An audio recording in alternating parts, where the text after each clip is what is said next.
लाडक्या बहिणीसाठी ही आनंदाची बातमी आहे। लाडक्या बहिणींनो, बँकेचा SMS आता तपासा।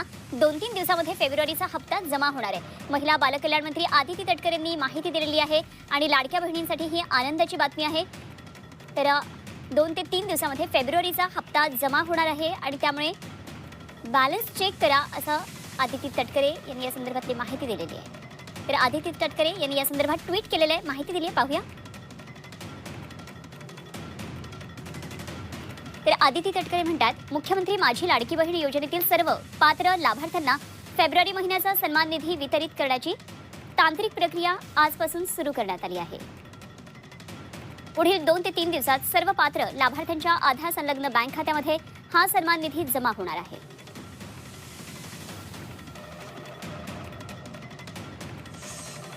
तर हा निधी आता लवकरच जमा होणार आहे। लाडक्या बहिणींसाठी आदिती तटकरे यांनी ट्विट करत ही एक मोठी आनंदाची बातमी दिली आहे।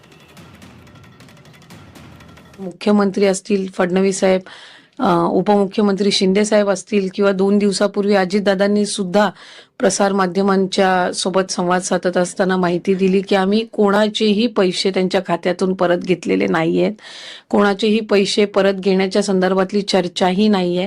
रुटीन पद्धतीनं लाभ जो आहे तो महिलांपर्यंत पोहोचवण्याचं आम्ही काम करतोय। काही वर्तमानपत्रांनी 30 लाख, 35 लाख, 40 लाख, 60 लाख, उद्या म्हणतील 1 कोटी, 35 लाख, 40 लाख, 60 लाख, उद्या म्हणतील 1 कोटी, अशा पद्धतीचे जे काही तिथे जी माहिती देण्यात येत आहे ती अक्षरशः चुकीची आहे। आम्ही रुटीन पद्धतीनं महिलांचा लाभ आहे त्यांच्यापर्यंत पोहोचत आहे। काही अपात्र ज्या महिला आहेत किंवा जे आपण म्हणूया ती निकषात बसत नाही आपल्या सरकारी नियमानुसार, शासन निर्णयानुसार, त्यांची छाननी कशी केली जाते आता, म्हणजे त्याची प्रक्रिया काय आहे? हे साधारणपणे आम्ही या संदर्भामध्ये सुद्धा वारंवार माहिती दिलेली आहे। व्हॉलेंटरीली काही महिला आहेत ज्या रोज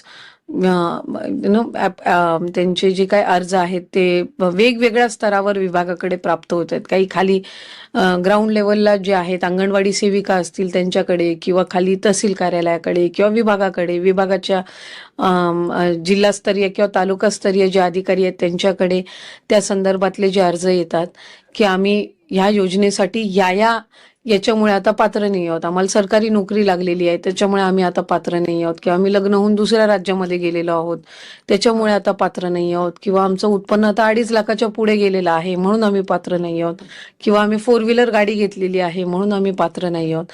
अशा पद्धतीनं रोजच्या घडीला, आणि ही आजची काही नवीन गोष्ट नाहीये, ऑगस्ट महिन्यामध्ये सुद्धा आम्हाला त्या पद्धतीने येत होते, ऑक्टोबर महिन्यामध्ये सुद्धा आलेले आहेत। व्हॉलेंटरीली ज्या महिला आहेत त्या येत आहेत समोर, आणि जे आम्ही GR आहे त्याच्यामध्ये कुठल्याही पद्धतीचा बदल हा करण्यात आलेला नाहीये।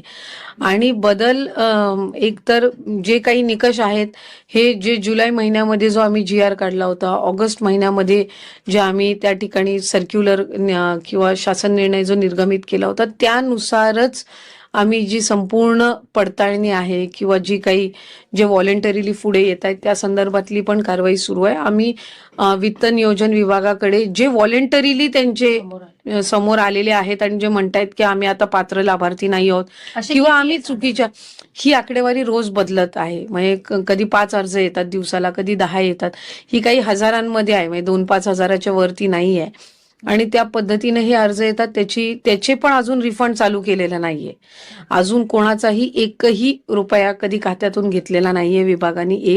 हे जे व्हॉलेंटरीली अर्ज आलेले आहेत त्यांची सुद्धा आम्ही कारणं जे आहेत ते स्थानिक प्रशासनाकडून तपासून घेत आहोत, आणि वित्त व नियोजन विभागाकडून आम्हाला त्या संदर्भातला एक हेड तयार करून दिला जाईल रिफंड करण्याचा, जसा इतर योजनांनाही दिला जातो त्या पद्धतीनं तो तयार